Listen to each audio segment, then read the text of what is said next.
Now at 6 and streaming on CrossroadsToday.com, the court date for the man accused in the death of an Edna cheerleader reset today.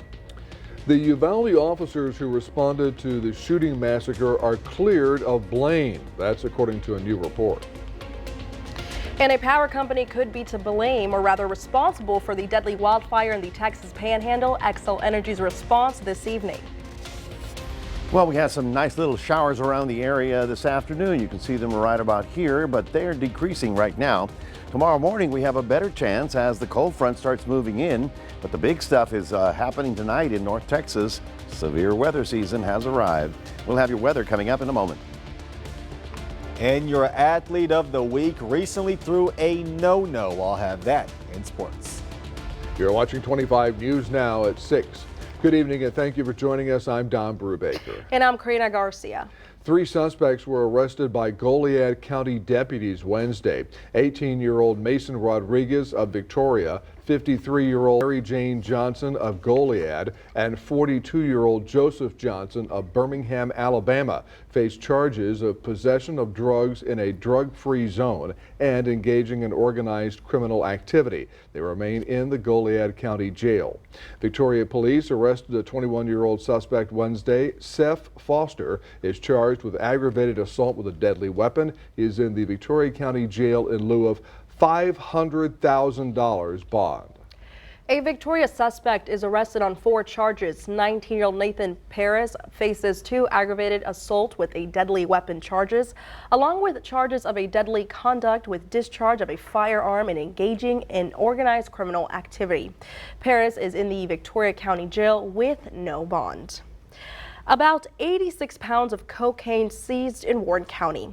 DPS troopers stopped a truck, tractor, semi-trailer on U.S. Highway 59. Warren County Sheriff's Canine Kai sniffed out the drugs that were found in a hidden compartment. And now let's take a quick pause on the news and take a look at your forecast with Chief Meteorologist Mac Bettis. Well, thank you very much. Lots of cloud cover. Gave us a little bit of light rain earlier today. It was pretty nice to see it. You know why?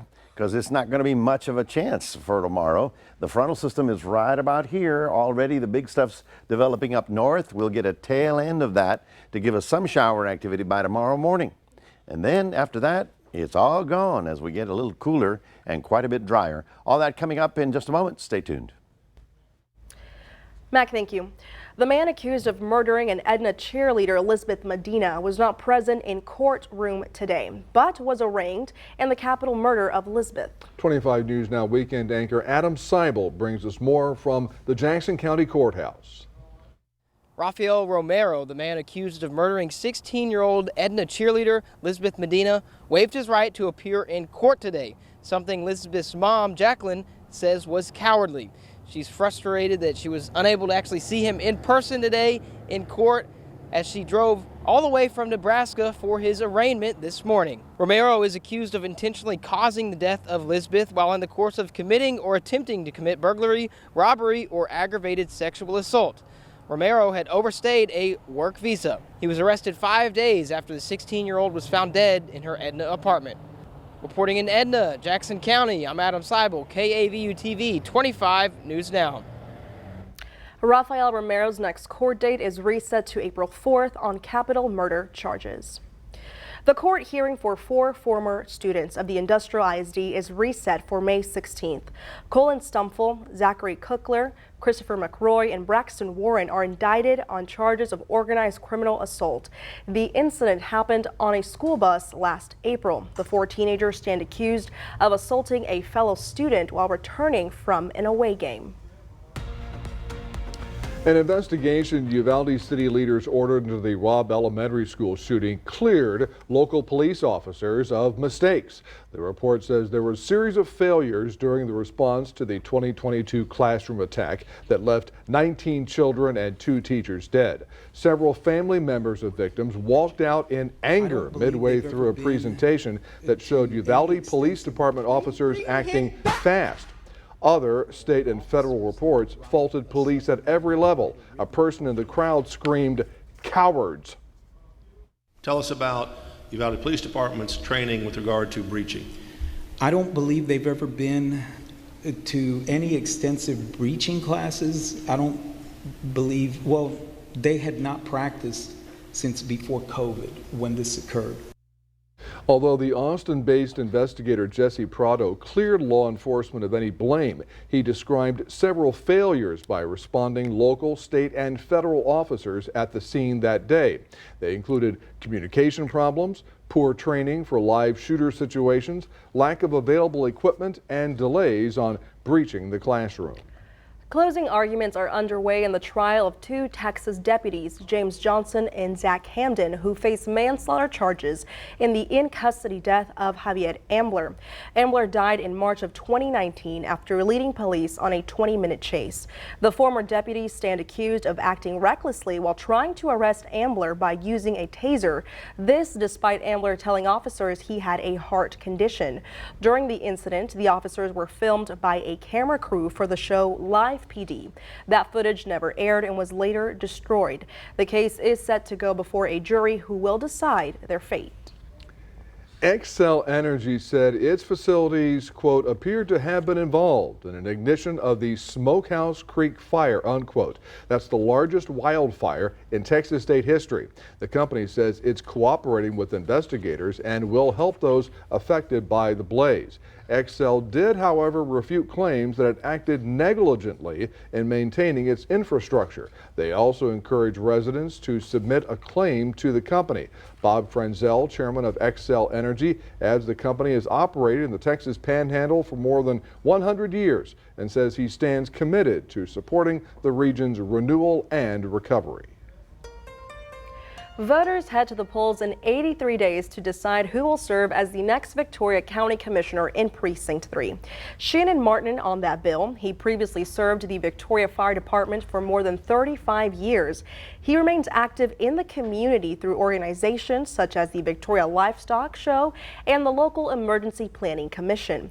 Martin won 49% of the vote Tuesday night and says he's lived in Precinct 3 for more than 50 years, ready to serve the area.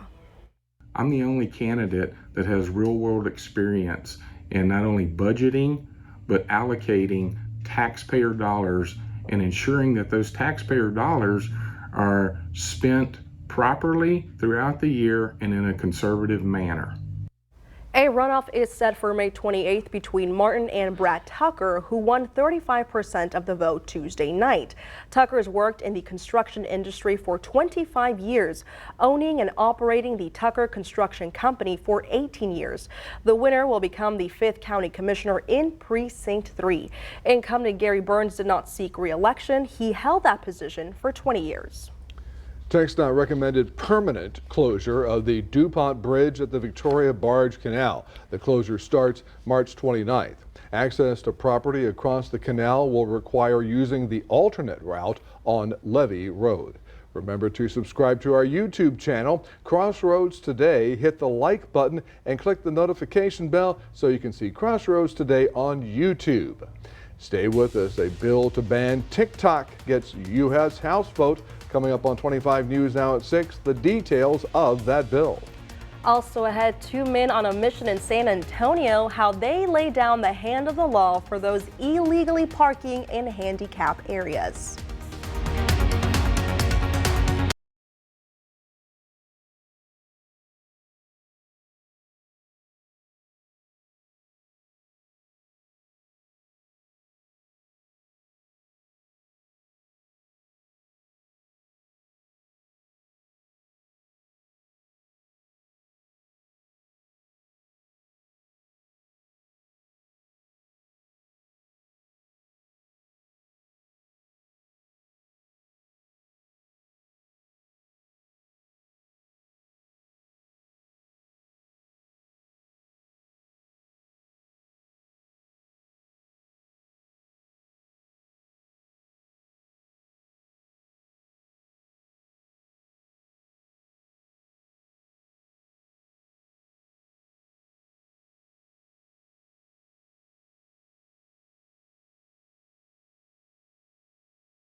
Mexican authorities arrested a man suspected of killing 3 women in 2 different stabbing incidents in Guadalajara. Authorities say one of the women was found 3 miles away from the others, which was inside a Guadalajara university. The 2 women found inside the university were employees aged between 35 and 40. The suspect is 20 years old.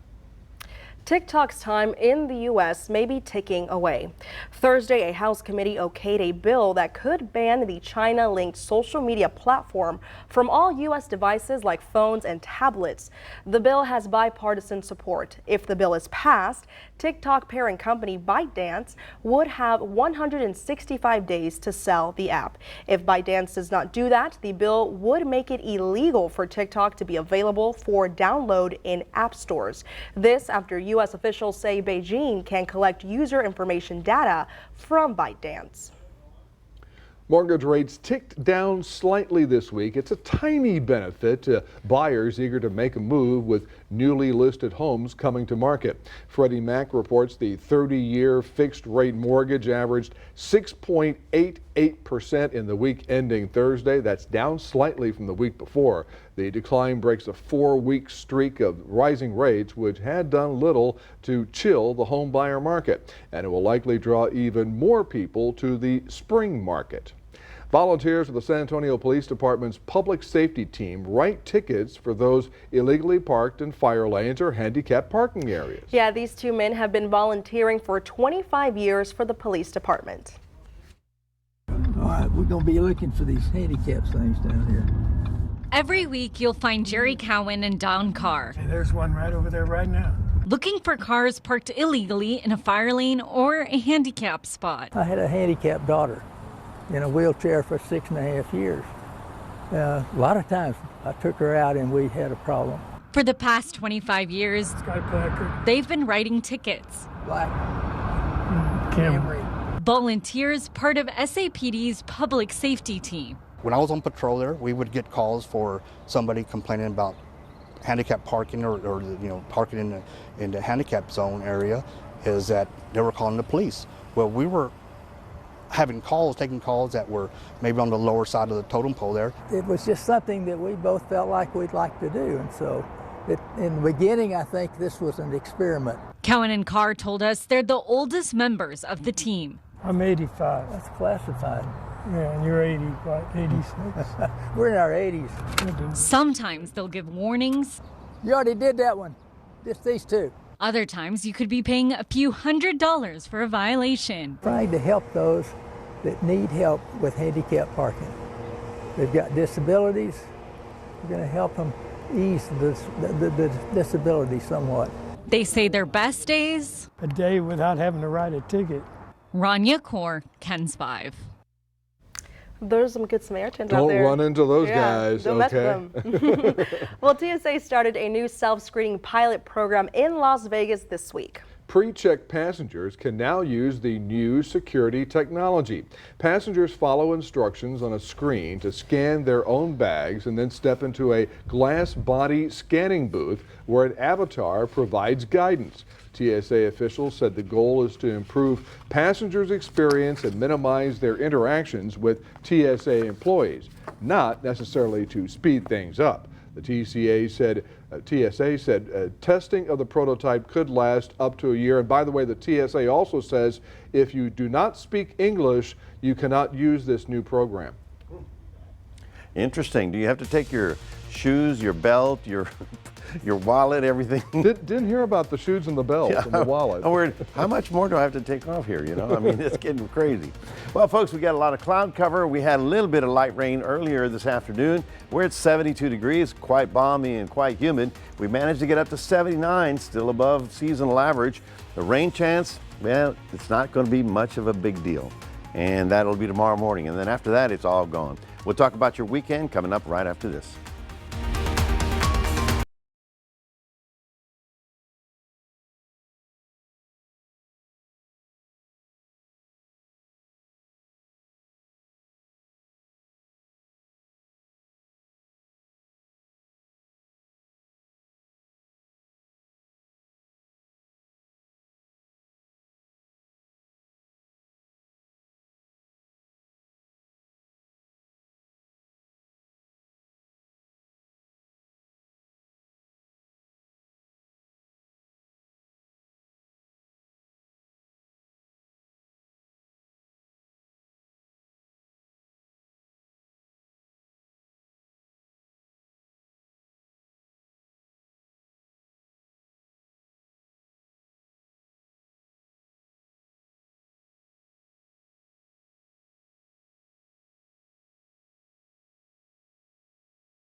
Well, you notice I'm giddy about the rain, right? I mean, I'm giddy, right? Because I'm trying to get something going here, and it's very hard. Haven't had a good rain couple of weeks. Here's the little light stuff that came through the area this afternoon. Some of you are going to say, well, I got wet. I wasn't planning for it. Well, hey, it's a blessing. It's a blessing whenever we get rain. You know why?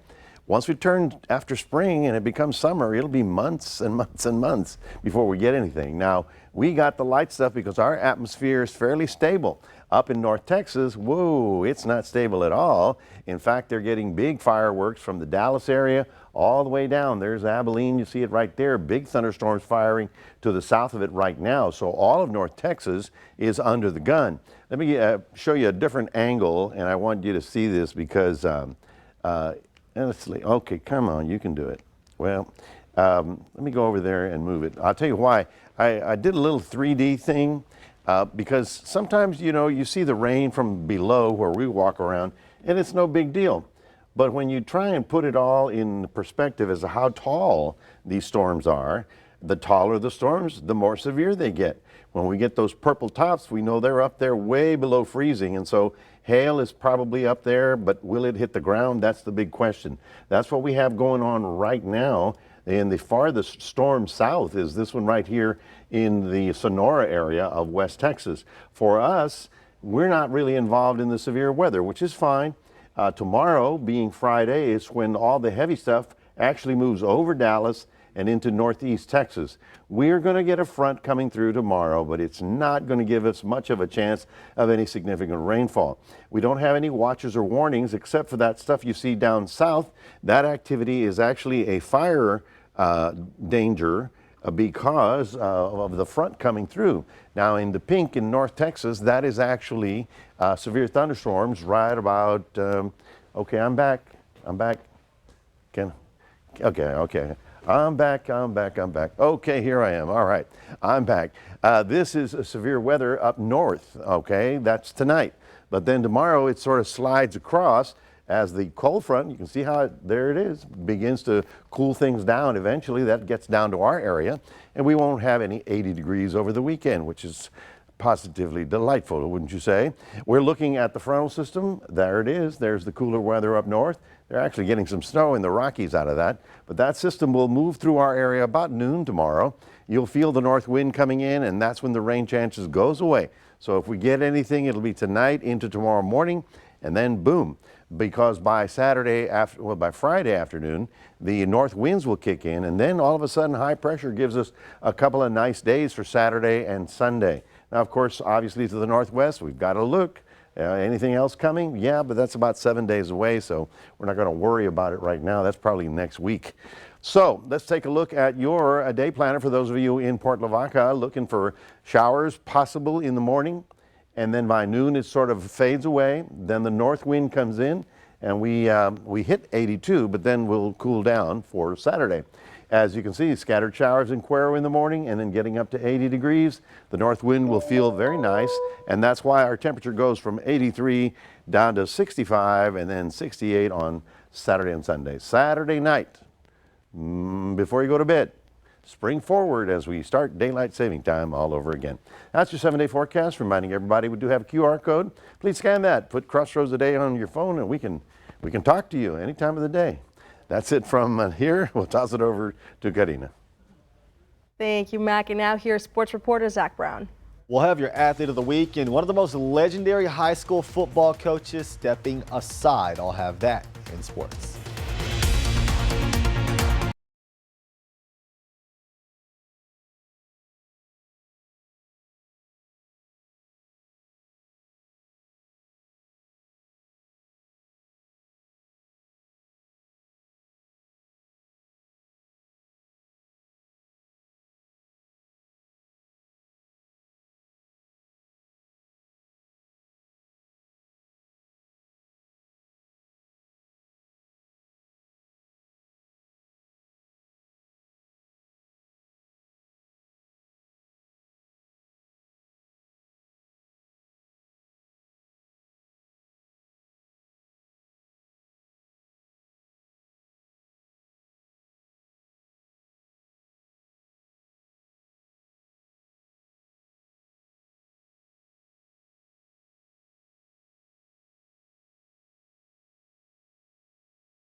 Your athlete of the week is from Victoria East, and he just threw his first high school no-no. Victoria East is off to a fast start, and in one of those wins, a rare feat from sophomore Braddock Raven, who threw a no-hitter. It's crazy. I mean, I kind of knew coming into the game that it was going to be, I knew I was going to be on, and I knew my defense was going to work behind me. They did all tournaments. So when I got in there, I kind of just knew fill up the zone, let my defense work, and just they played well behind me. I filled up zone, and we did what we needed to do. I've never been that locked in. I knew I was going to do something special that night. We gave Braddock the heads up that he was going to throw the Friday night game, and so he was getting mentally prepared all week for that start, and he worked so hard in between starts, and when it's game time, he's locked in and ready to go, and it's exactly what we needed from him, you know, heading into the tournaments and stuff, and just to get up there and toe the rubber and be locked in and give our team a chance to win. Not only did Braddock throw a no-hitter, but get this, just days later, they told him he was going to close out a game. He ended up pitching 3 innings total, getting the win in extra innings. Braddock credited his Titans teammates and got to speak a bit about his TCU commit catcher, Kason Coley. Feeling knowing that no matter what, that guy behind the plate has your back, and even if you're doing not so good, not so well, he knows how to come there, calm you down, and get you back in the zone. And it's a great feeling being able to throw with him in high school and then being able to throw to him in the summer too. The team seems to have great chemistry, and they are playing excellent ball early on. Coach Coley just wants them to keep getting better, but they are confident, to say the least. It's just one game, one pitch, one inning at a time, you know, being locked in, having fun, playing with passion, enjoying each other, and every time we're out just trying to be better than we were the previous game. This year will be our year, definitely. I think we'll make a deep run, and to keep it, when we start off hot, we're starting off, once we get our bats going a little better, our defense and pitching's working real well, we're gonna do something special this year, something that most people won't be able to do. And it's crazy to have that fast start knowing that this is going to be our year. Congrats to Braddock Raven on his no-hitter and then coming out to shut the door his next time out on the mound, which makes him your athlete of the week. One of the most legendary coaches in Texas high school football will no longer be the head coach at Refugio. Jason Herring has been the coach of the Bobcats since 2007 with a winning percentage of over 90%, winning 3 state titles while going to 7. In his place, longtime assistant coach Drew Cox. And while Herring may not be the head man on the sideline anymore, he will remain in the school district, staying as the athletic director of Refugio ISD. Now in the past, Herring has caught a lot of flack for maybe the way he beat a lot of teams, but these players will tell you he's a father figure, and they say they grow up wanting to play for Coach Jason Herring. That's it for your sports. Donna and Karina, back to you. Alrighty, thank you, Zach. We're back in a moment. You'll see the first American woman to race solo, nonstop, and unassisted around the world.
Predict the awards for the Oscars today. To vote, come to crossroadstoday.com/predict to enter that giveaway. The top 3 winners will receive a $50 gift card to Dick's Food Store.